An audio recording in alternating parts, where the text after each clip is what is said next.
telescope is not just for Christmas. It doesn't wear out, it's cheap to run, and it lasts forever. So it might be your starter scope, but you'll have it for life. Greetings, young astronomers. This presentation is at your popular request, and it's on the subject of a beginner's telescope, how you choose wisely and how you buy cheaply.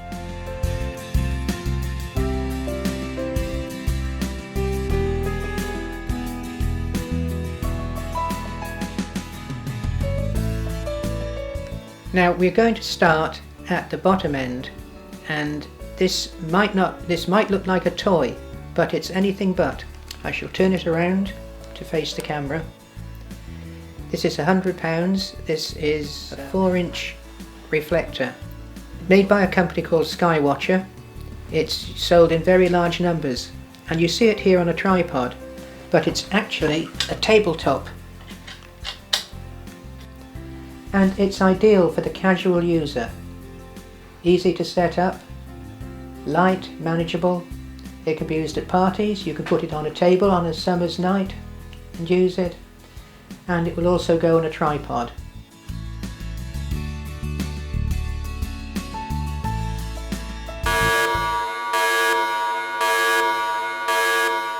Now, I'm going to mention the most important point you need to know about telescopes, and that is you never ever look at the sun.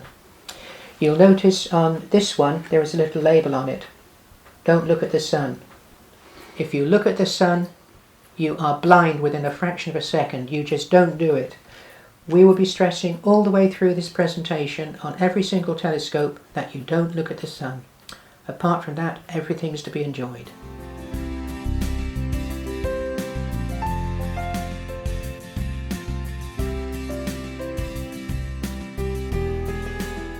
Now what you see here is very interesting on two accounts. There are two things to look at. First of all, as we've stressed before, the mount is practically more important than the telescope, and here we have a modern mount. These have only been out a year or two, and they transform astronomy.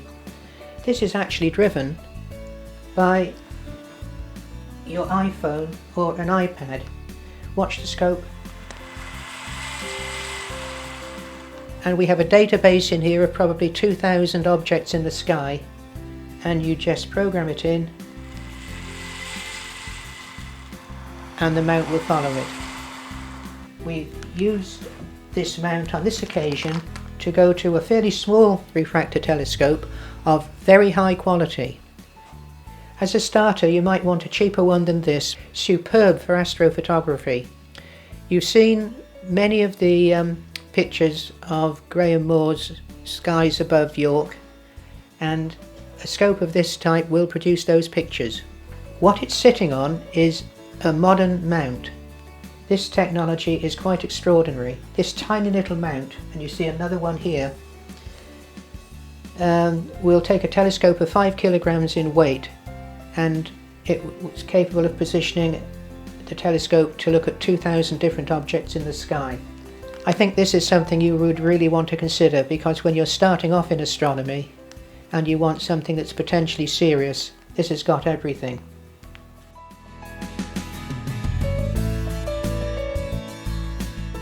Okay, and welcome to Beetle Bank, which is where our observatory is sited. Today we're looking at some fairly cheap telescopes, or budget telescopes, and some of them are not particularly new, although the models are still made, as you can see on the graphics. There are two types. We have a reflector and a refractor. Refractor is a proper telescope in that it's got a lens at this end, that's the pointy end, whereas a reflector has a very large mirror at the bottom. Both of them work, both of them are a similar price, and about £150 I think, but we'll check on that. And both of them have been with me for a very long time. This is my first starter scope, and it is actually a far better scope than I thought it was. Partly because if you buy one of these relatively cheap ones from Skywatcher or Celestian, you do get two eyepieces with it, and one of them really isn't very good. The 25 is okay. So this one is actually capable of some really good stuff. Now, I'm actually not a person who views through the telescopes almost at all. I'm an astrophotographer, so I'm always putting a camera on the back end. And just recently I found that this one is really, for its price, it's an excellent photograph, some of which you can probably see now. Now, to look through it very simply, these stands that they're on are called mounts. They have a tripod, and they both look like they're something out of Stalingrad. They are quite basic, but they do work. Now, this one, particularly here, is an alt-az, in that it has an alternate azimuth and altitude, get it right, alt-az, and you have 2 slow motion controls. So you drive the telescope round and you have to keep moving them to follow an object. That's okay, and it's fine, and it isn't very expensive. This one is very similar, except like the other scopes that you will see, it has an axis that points to the pole star, which isn't actually over there, but you know. And this is called the RA axis. And these are equatorial, or German equatorial mounts, and they, once pointed to the North Star, roughly, they only move in one direction. You can move them in one direction quite easily, so that it can be tracked round to follow an object. And in fact, this one has a motor put on it at a huge expense of either £24 or £60, I think. So once that has been lined up on the moon, the telescope will continuously track through it, and it'll stay on that moon for a long time, or anything. This one, you have to drive it round yourself on this particular mount. Now, obviously, both of these can be swapped quite easily and put on different mounts. And the point I should make here, that this refractor is quite a long one. You're going to carry it with one finger. You can't carry that brute that's behind me with one finger. When we come in to look at telescopes, there are some factors which the advertising may not tell you straight away. First, there's the focal length between the eyepiece and the lens, or between the eyepiece and the mirror, and that's the focal length which will be quoted very often on the telescope. The second is the aperture, the size of the hole where the light goes down, and that will be also in 4 inches. These are 4-inch ones. Now, what they don't quote, or they maybe do, is the combination of those. If you divide one into the other, you get a thing that called a focal ratio, or F number, and that is really important for using telescopes for astronomy. It's not that important with cameras, and everybody who uses a camera will be familiar with an f-stop, but it's really quite important because the scopes you'll see here vary from f3.5 perhaps to f12. Now, what does that mean? f3.5 means that you get a lot of light. This actually isn't one, this is an f10. But this is an f5, which is very common, and that will get 4 times more light than this one. It will get 18 times more light than this brute behind me. Now, that matters an enormous amount for what you see in the sky or what you photograph. So we're looking to try and get as much light down here with a low F number. And to be honest, that's more important than almost the other things. Focal length gives the magnification. The longer it is, the more it magnifies, the less light gets through. So you now have 2 types of telescope really, the planetary and the wide sky ones, both of which are behind me. Planetary is great for, would you believe, planets, the moon and planets, and the shorter ones, like this one, are great for wide sky. Wide sky means almost everything else. So it's a thought before you buy a telescope, don't be too tempted to buy this thing. This is a Maksutov, Cassegrain Maksutov, and it is actually, if it was one of these, it would be this high off the ground.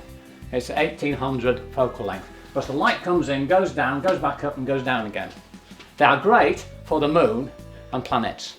They're not great for the 7,000 other things which you can look at in the sky. So it is definitely, and good companies like the ones we recommend will tell you, it's a planetary telescope. Don't buy it if you're going looking for galaxies or nebulas, the things which I'm showing you now.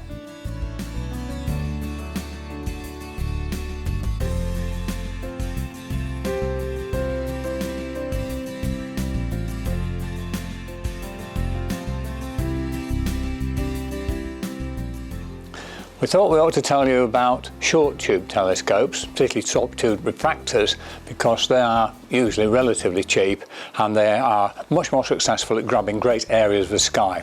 It's not this brute here, which as you can gather is a long tube, a traditional Fraunhofer type telescope, great for the moon and okay for the planets, not so good for galaxies and just general stars. This one here, sat on the usual AZ GTI mount. This is the ST102, And ST stands for Star Traveller, and is a cheaper range of the Skywatcher range. It's made by, well, it's not made by a lot of other people, it's made by Sinter Technologies, they all are. This is an excellent little scope, it's selling really well. It's about £130, or you can get it cheaper if you buy it with the mount effectively.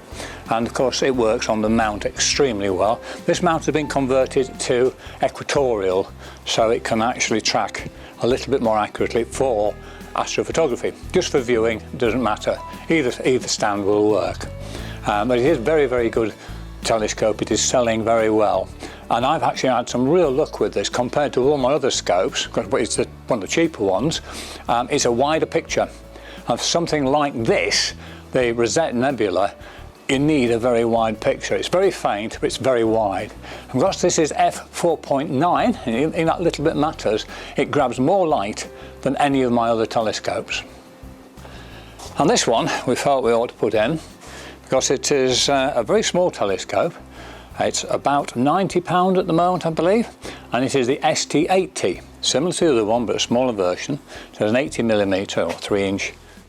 The reason why this is popular is because it grabs a lot of light, again f5, it's very lightweight, children can manage it perfectly easily, and we've found that it works extremely well with photography.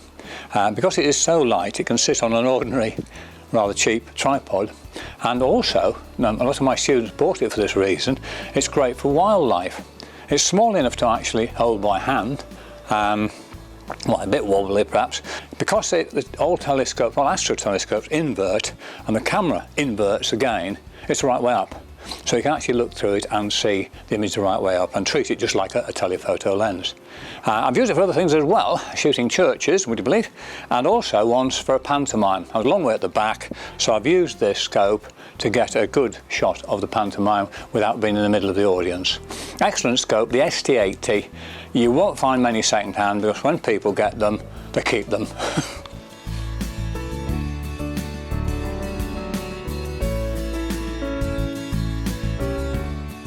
So if you do want to take pictures, certainly of the moon, by using a phone, it doesn't have to be an iPhone, and this adapter, you can get some really quite nice pictures. They won't be as good as using a DSLR or this device, which is in fact a DSLR in a small package. There's a Vogue camera, of which we're all buying. They're not cheap. But this works, and this gets you started taking pictures. So you can then take pictures and put them on your Facebook or take them into school or whatever. The thing hanging off it is a highly expensive remote button. So any photography done with a telescope, you don't want to be touching a telescope, it'll wobble, it'll ruin the picture. These little remotes cost a huge amount of £1 in the pound shop, so can be, I think you can use headphones as well. But you keep away from it and you can take decent pictures of the bright subjects like the moon and the planets. David has already made the point, do not look at the sun. None of the telescopes that we've shown you are suitable for looking at the sun. You can buy specialised telescopes to look at the sun, to see the photosphere and the corona as you see behind me, but our telescopes will not show this. You'll just get a white disc and you're putting your eye at a terrible risk. Please, again, do not look at the sun through any form of optical instrument.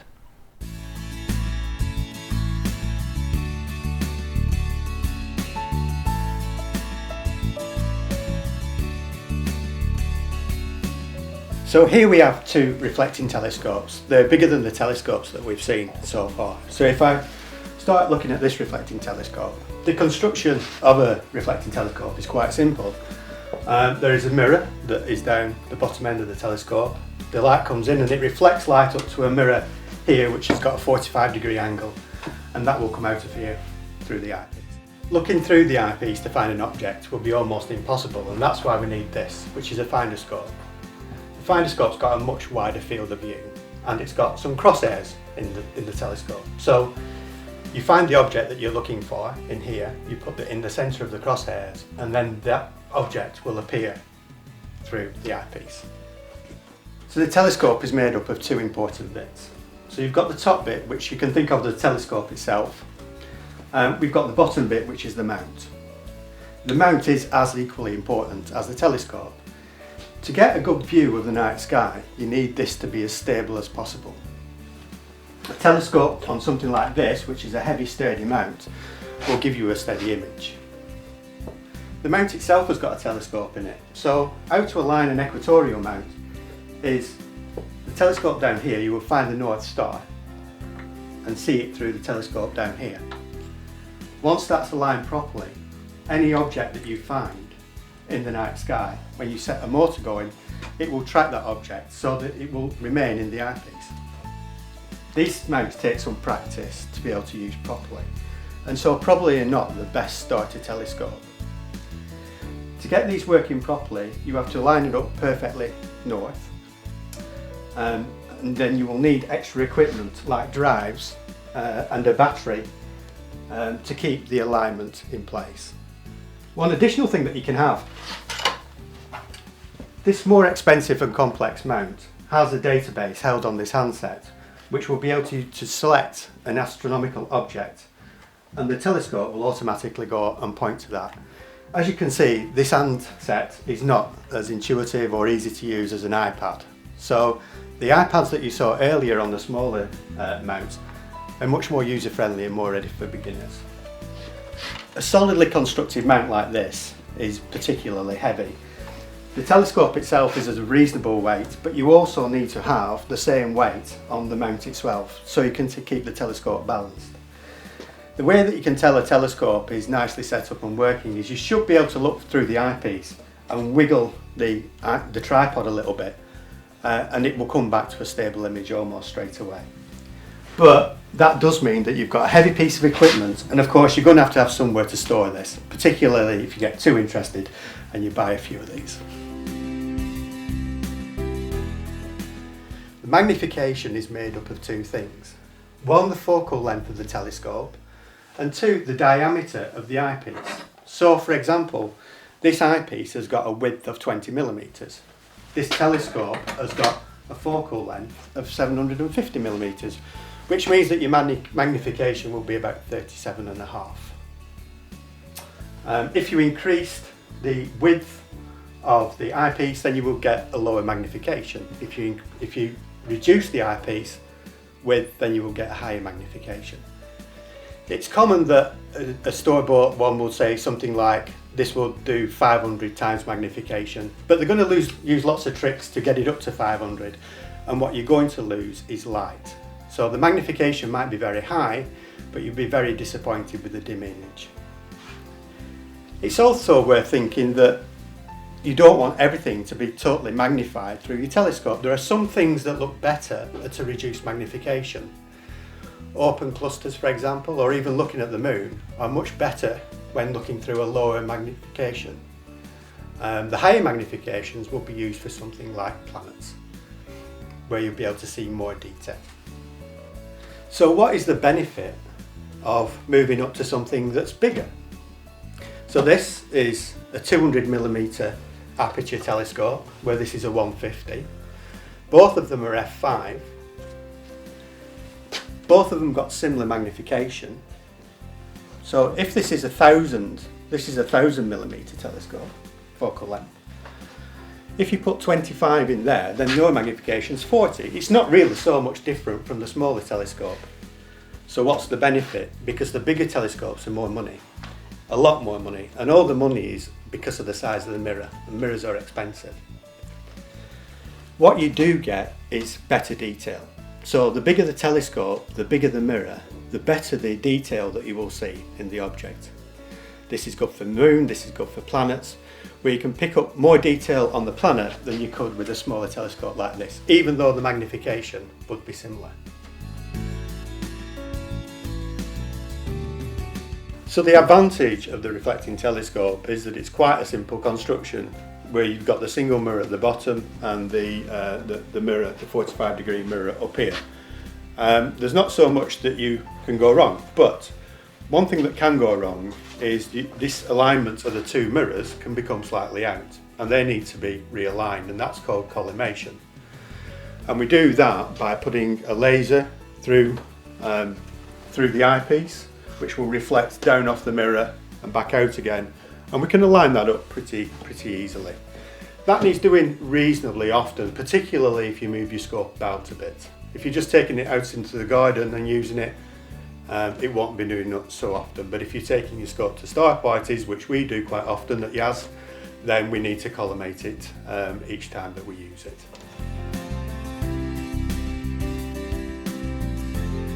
This is another form of telescope called the Dobsonian, or known as the Dob. It's very often homemade. It's designed by John Dobson, who's quite famous in the astro world because he brought very, very cheap telescopes into the community, basically by taking a mirror, or making a mirror, which he could do, and then all the other parts could be made from wood or material that's quite easily available. It has to be operated by hand and it can be motorised, but it's a bit difficult compared to the other scopes. It's mostly for visual use, but being very cheap, it can have a very large mirror and still not cost very much. John Dobson designed this while he was a monk in a monastery, and he did use the dishes from the kitchen, the Pyrex dishes, to make the mirrors. I think they threw him out after this. But he went on to design a lot of very, very large telescopes, which were very cheap to make actually. And a lot of people were still like Dobsonian. Dobsonians are made nowadays by Skywatcher and others, and they're still the cheapest telescope that you can get, or the greatest aperture per pound. Huge telescopes, relatively cheap. But they are not really usable for astrophotography, which is my major interest. We've also got here a very large reflector which has been gifted to the observatory, and this is a 10-inch reflector, not really a starter-scope unlike the Dobsonian could be, because this requires a monster great head and a tripod like this, so you'd have to be pretty strong to move this around a fair bit. However, it is available to members here, as all the scopes are, with 4 of these Dobs, and they can all be used by people who come to the observatory on our star party nights, which will be happening again soon.